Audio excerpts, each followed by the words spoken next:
Have you ever felt out of place? Like you don't belong anywhere?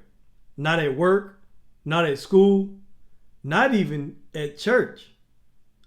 That's what I call a spiritual exile. And it's more common than you think. The Bible is full of stories about exile. Now, what is exile? In the Bible, exile refers to the forced removal of individuals or groups from their homeland, and it's often done as a consequence of divine judgment or political conquest. And so here's a definition in context. In context, exile in the biblical context, it signifies a period during which the Israelites were forcibly displaced from their homeland, primarily due to their disobedience to God. And the theme of this is prevalent throughout the Old Testament. The theme of exile, you see it throughout the Old Testament where people were in exile. And so again, exile is when you're taken from your homeland and you're forced to be somewhere else, away from your homeland, away from your family, your friends, your job, all of that. So that's what an exile is. And again, most of the time, God used an exile as a form of punishment so that He can get you right. But it also served as a way for you to have spiritual reflection and renewal. And so again, the most notable examples of exile include the Assyrian exile and the Babylonian exile. And so in the Babylonian exile, God's people were carried away to Babylon. They were stripped of their homes and they were left wondering if God had forgotten about them. And so that's normally how an exile works. But here's the good news about exile. Exile is never the end of the story. God always makes a way for your return, for rebuilding and for renewal. And so that's what we're going to talk about today. I remember a season when I felt completely disconnected. I felt completely disconnected from life, completely disconnected from everything that was going on around me, disconnected from friends, all of that. My faith, it just felt flat, and it felt like I was in a desert. It's just a dry place. But as I went through that, I began to understand that, and I discovered something, that exile is not just about being punished. It's also about being prepared. Now you're probably saying, being prepared for what? Well, being prepared for what God wants to build in you next. And maybe you've been there too. Maybe, you feel far from God. You feel like your prayers are not being answered. You wonder if you'll ever get back to joy again. And the truth is really, we're all exiles in this world. But the Bible shows us how to build faith even in foreign lands. Because if we are supposed to be citizens of the kingdom, right, then the world is a foreign land. And so technically we're all exiles in this world. That's why the Bible says that we're in this world, but we're not of this world, right? And that's why the Bible also says that for us to be not conformed to the world, but be transformed by the renewing of your mind. And so for us to not be conformed to the world that we live in, because we're all exiles in this world, because we are supposed to be citizens of the kingdom, citizens of heaven. And so let's walk through a couple of things that an exile does to us and does for us. The first thing is exile exposes idols. When Israel was dragged into Babylon, everything that they depended on was stripped away. Everything they depended on. They depended on the temple. The temple was taken away. They depended on the priest at that time. The priest taken away. And so everything that they depended on, their community, all that was taken away. And in that silence, they had to face the truth that they had been worshiping God. Like, here's the question. They had to come to grips with the question of, have we really been worshiping God, or have we just been worshiping the gifts that he gave us? Now that's a really good question, because I think sometimes we can end up worshiping the things that God gives us instead of worshiping the God himself. Like worshiping, they were caught up in worshiping the temple, the place, worshiping the people, the priests. They were worshiping the religious systems themselves. And so you have to come to grips with this question when you're in exile, when things have been stripped away from you. What have I really been worshiping? Have I been worshiping God, or have I just been worshiping the things that God has given me, right? And a lot of us end up getting faced with this question in different ways. When something gets taken away from us, then you're left to wonder, was I worshiping that, or have I been worshiping God? And so exile has a way of shining a light on what we secretly trust more than God. Because what ends up happening is some people end up putting their trust in that thing more than they put their trust in God. Some people end up putting their trust more in their job more than they trust God. You see, your job is just a resource that God gives you, but God is the source. And so where's your trust? And so being in exile will make you face this question. And so in Jeremiah 25, God warns Israel that exile is coming. He tells them, you're going to get ready to go into exile, because they turned away from God and they turned to idols. They turned to idols of wood, stone, and false gods. But the exile itself revealed a problem clearly.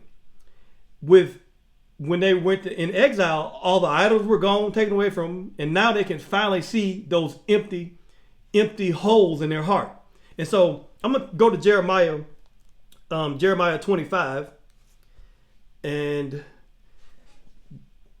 let's see.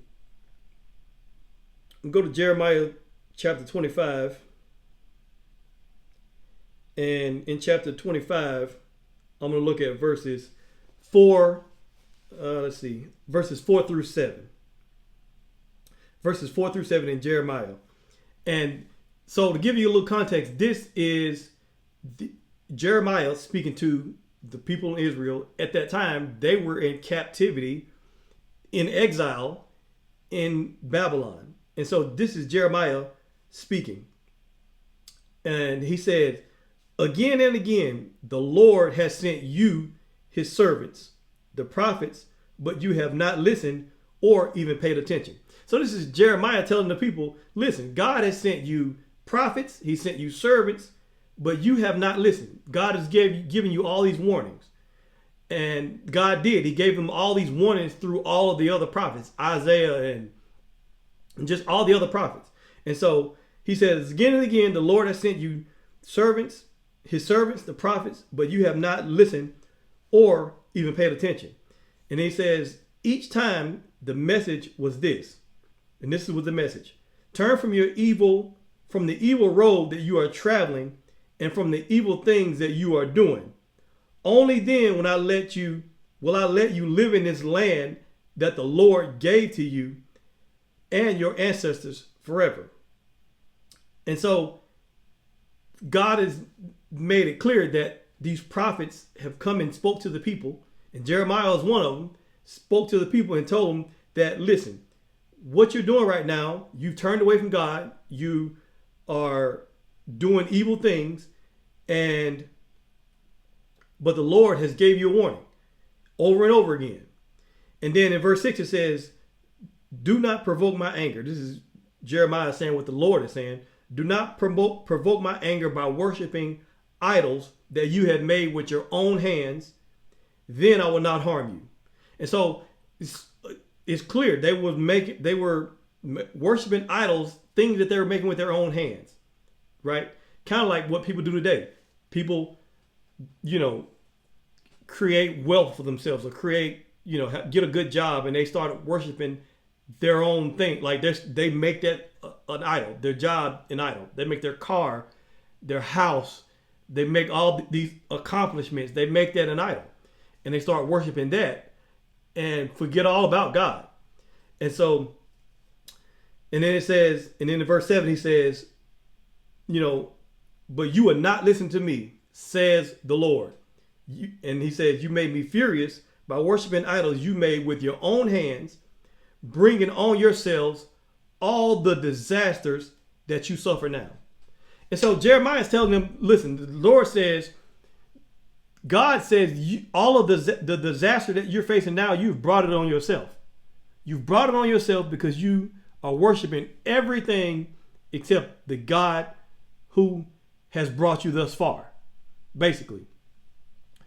And so, think about this. Think about this. When the Wi-Fi goes out in your house, you suddenly realize just how addicted you are to being online. You realize just how addicted you are. And so, you reach for your phone and the Wi-Fi is going out. You reach for your phone and you try to refresh and you get frustrated because you didn't even notice how much you relied on the internet until it disappeared. That's what exile does. It cuts the signal so that we can see that we've been plugged into something else besides being plugged into God. That's what exile does. It gives you a moment of reflection to see where you went wrong. And so a business owner once told me when the economy had crashed that he said, I realized that my security was not in God. My security was in my bank account. He realized that in that moment when the economy crashed, that he realized that his security was truly in his bank account. It was not in God. And so these exile moments that we have, like the economy crashing, is an exile moment. Like you losing your job, that's an exile moment, right? You lose a relationship, that's an exile moment. And these moments to where you end up losing things and you're by yourself and you have to reflect, you realize it exposes the idols that you didn't know were running the show. You didn't know that that job was the center of your life. And a job is important. A relationship is important. But it's not your God. And it's not the center of your life. And you can't use a job or a relationship or anything like that to take the place of God. Because when you do that, you've made it an idol. And people have made, believe it or not, people have made their spouses idols. They put their spouses in the place of God. And God does not like that. Because yes, you are called to love your spouse, but you're not called to love them more than you love God. And so love your spouse, put your spouse first above any other person in the world, but not above God. And so it's like an exile is like going on a detox. When you're in exile, it's like being on detox. You didn't know how hooked you were on sugar or caffeine until you cut it out of your life. And then suddenly the cravings hit and you get headaches and all that. And the idol is exposed. And that idol was sugar. And so exile, it does not just remove comfort. It reveals counterfeit gods. And so once they're exposed, then now once it's exposed and it's brought to your attention, now God invites you to return back to him. God invites you to return to the only true source that never fails, and that's him. Because your job will fail you. Your job can fail you. A person can fail you. Your spouse can fail you. Family members can fail you. But God will never fail you. He'll never leave you. He'll never forsake you. He will never fail you. And so these moments bring an awareness to you to turn back to God. All right, the second thing that exile does, exile expands identity. It expands your identity. It shows you who you really are. You see, exiles, they don't just strip things away. It strengthens what matters most if you let it. Example, like when Daniel was, we're still talking about the people of Israel was in exile in Babylon. They were there for a long time. When Daniel was taken into Babylon, he lost his home, he lost his language, he even lost his name. He lost everything, but he refused to lose his identity in God. He refused to lose his identity in God. He still prayed 3 times a day. He still refused to bow down to idols. And he stood firm when everyone else around him bowed down. Exile did not erase who Daniel was. It actually exposed who he really was. He was really a true follower of God. And so let's go to Daniel real quick, and I'm going to read this to you real quick in Daniel just to show you exactly what I'm talking about in Daniel. I think it's Daniel chapter 6. And so Daniel chapter 6, I'm just going to start in verse 1. I'm going to read this real quick just to give you a little bit of context about what Daniel was facing. And so I'm going to start in verse 1 in chapter 6, Daniel 6. It says, Darius the Mede decided to divide the kingdom into 120 provinces, and he appointed high officers to rule over each province. Darius was the king at that time. So the king also chose Daniel and two others as administrators to supervise the high officers and protect the king's interests. And so Daniel soon proved himself more capable than all the other administrators and the high officers. Because Daniel's great ability, the king made plans for him over the entire empire. So Daniel was good. He was good at what he did. He operated in excellence, and he was promoted. And so because he was promoted, you already know, anytime you get promoted, anytime you have favor on your life, people start hating. And so the other administrators started hating on Daniel. So in verse 4 it says, then the other administrators and high officers began searching for some fault in the way Daniel was handling government affairs. But they couldn't find anything to criticize or condemn. He was faithful, always responsible, and completely trustworthy. So they concluded that our only chance of finding grounds for accusing Daniel will be in connection with the rules of his religion. And so they already knew, look, we can't get this dude anything because he's excellent, he's proficient, he's efficient, and he just does the right thing. And then they figure out, you know what, I'll attack him in his religion. And so the administrators and the high officers went to the king and said, long live King Darius. We are all in agreement. You see how people get together to come in an agreement against you? He says, we are all in agreement. We administrators, officials, and high officers, advisors, and governors, we advise that the king should make a law that will be strictly enforced. Give orders that for the next 30 days, any person who prays to anyone, divine or human, except you, for the next 30 days, your majesty will be thrown into the den of lions. And so that's how Daniel was thrown in the lion's den, because of these dudes. And so they said, make a law saying that if anybody prays to anybody else except you, king, throw them in the den of lions. And now it says, now your majesty, issue and sign this into law so that it cannot be changed. An official law of the Medes and the Persians that cannot be revoked. And so they told him to sign this into law, because anything that's signed into law by the king, it cannot be revoked. And so King Darius signed the law. King Darius was a coward, because King Darius actually liked Daniel, but he capitulated to these dudes that came to him. And so he signed the law saying that for 30 days, everybody had to pray to him instead of something else, instead of instead of God. And so verse 10, this is what I want you to see.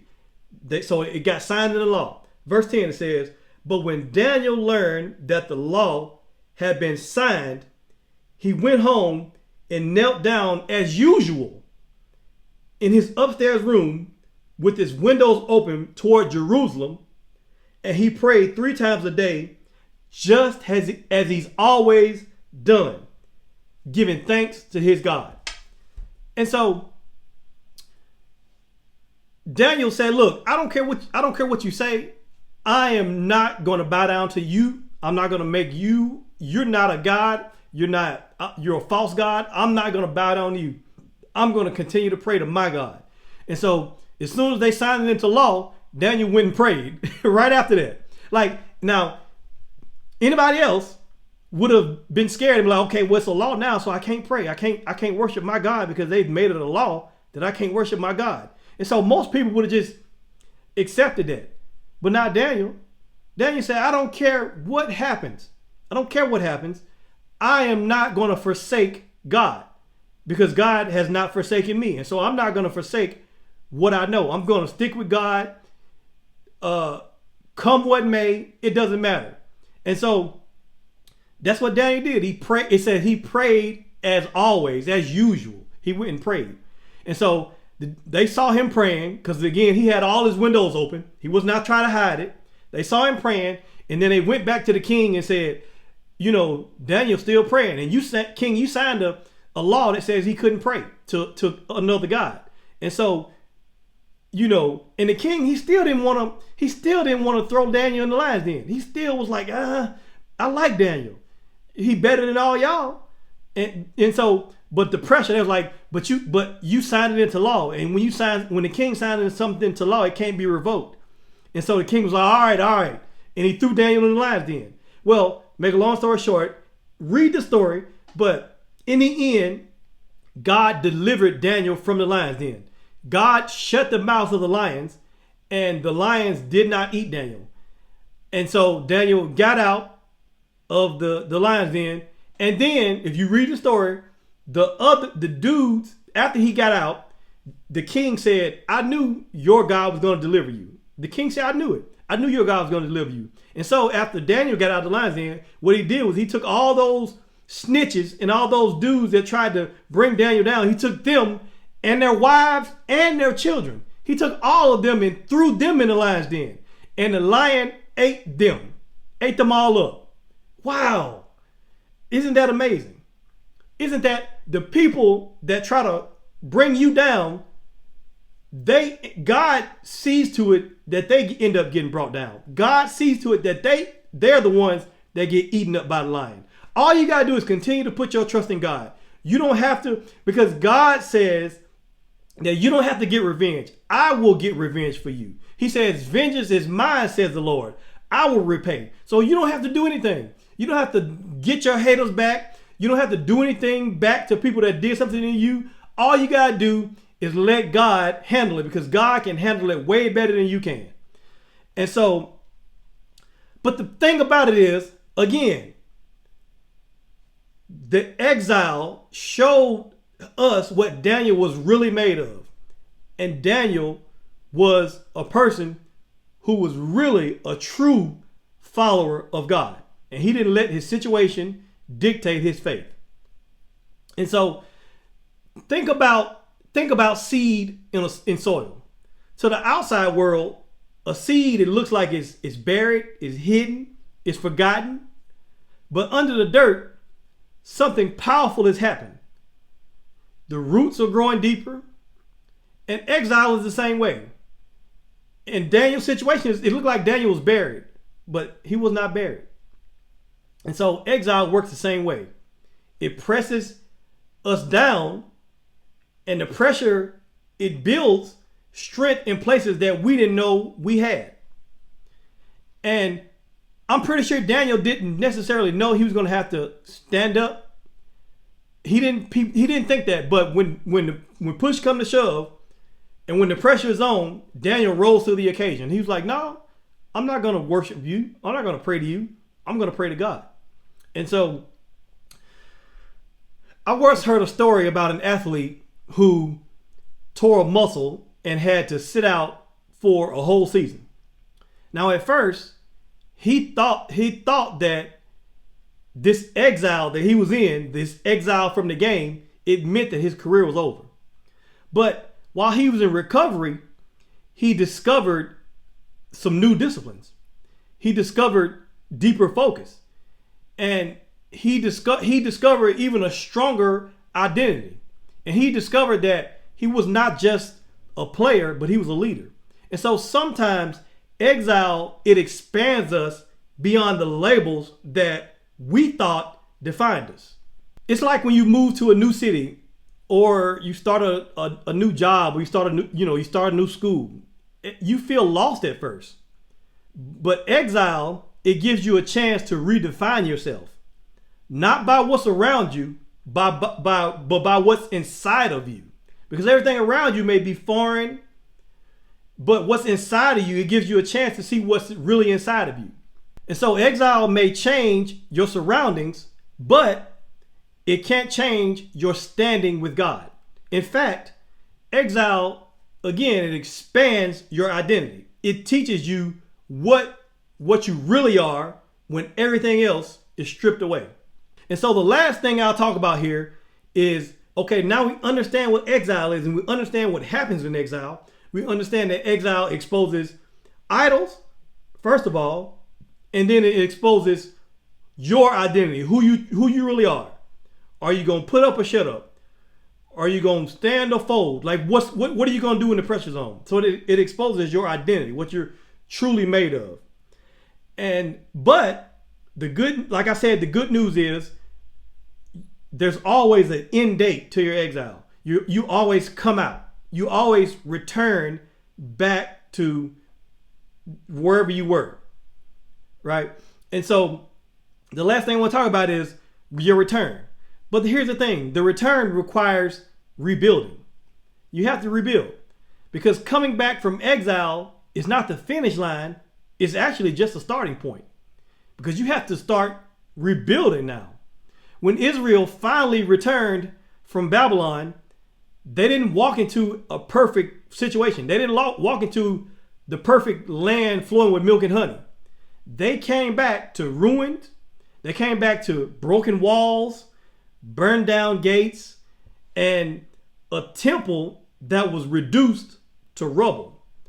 And so return for them was not just coming home. It was about picking up a hammer, grabbing some stones, and start to rebuild what was broken.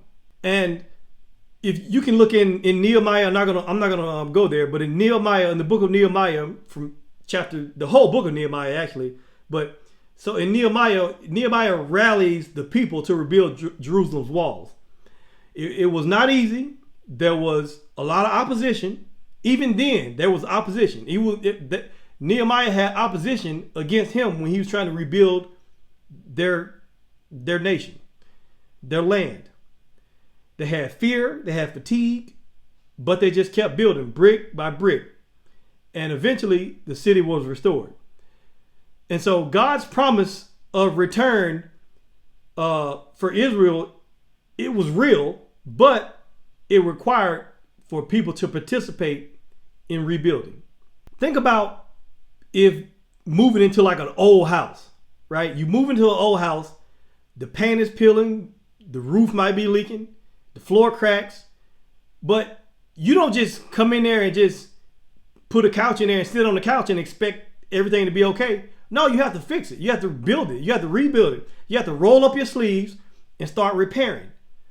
And so return without rebuilding, it leaves you sitting in ruins. It leaves you sitting in an old house. I know a business owner who lost everything in a recession.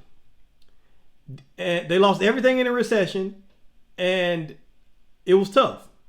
But then when the economy came back, it kind of shifted back. He had a chance to return. He had a chance to return to the market. But here's the thing. The opportunity alone was not enough. He had to rebuild what was. He had to rebuild systems. He had to retrain and rehire staff. And he had to restore the trust he had with his customers. And so that's what rebuilding is like. You have to rebuild. You have to restore what was lost. It's like, coming back from an injury or something like that. It's exciting to come back and you feel free again, but healing, it doesn't just happen overnight. You have to put in the work step by step to rebuild the strength, the trust in yourself, and the confidence.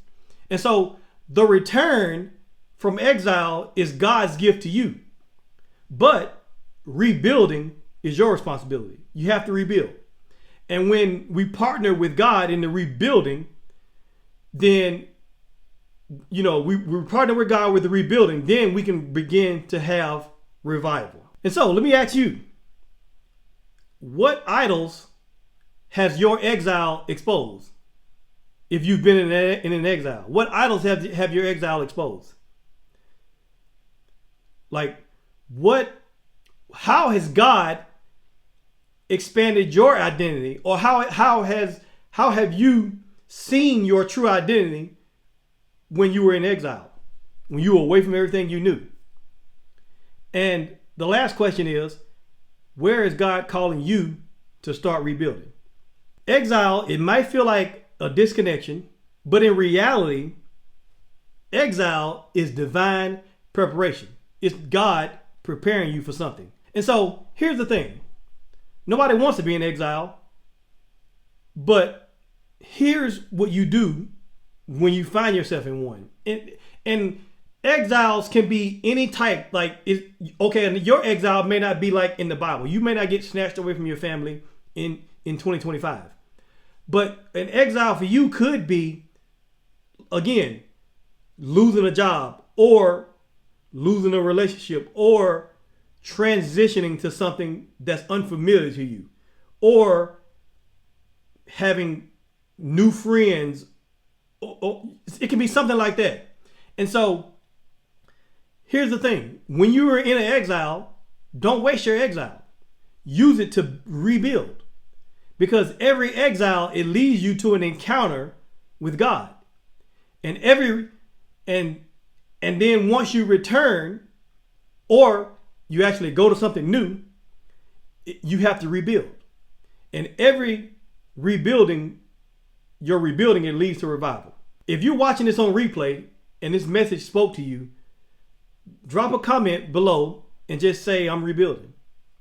I'm rebuilding.